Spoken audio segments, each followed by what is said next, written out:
Hey, what is up, you guys? Today we are going to be talking about Mara. Mara is a company that mines Bitcoin. So every time you see a spike or a dip in Bitcoin, Mara will do the exact same thing. Mara was trading in a range of $20 to $25 for the past week. And today, with Tesla announcing that they will be taking crypto as payment as well as investing around $1 billion into Bitcoin, is the reason why you saw the big spike in Mara today.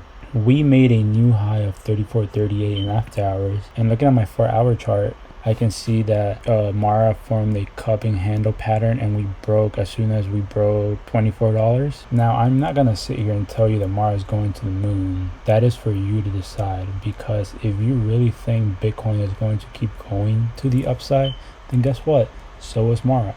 However, if you think that we might see a pullback, just stay on the sidelines and wait for your opportunity.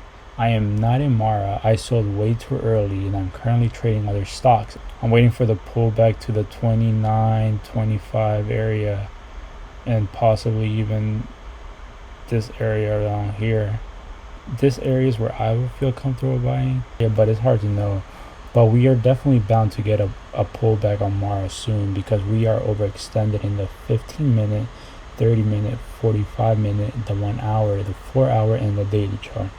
Or I could be 100% wrong and a bunch of people could just buy Bitcoin tomorrow, driving the price up and bringing Mara with it. This is just my opinion and you should do your own research. Please don't forget to hit the like button, and if you have any questions, leave them in the comments and I will try to answer them as soon as possible. Also, don't forget to subscribe because we will be doing a giveaway once we hit 1,000 subscribers. Thank you, stay woke, have a great day.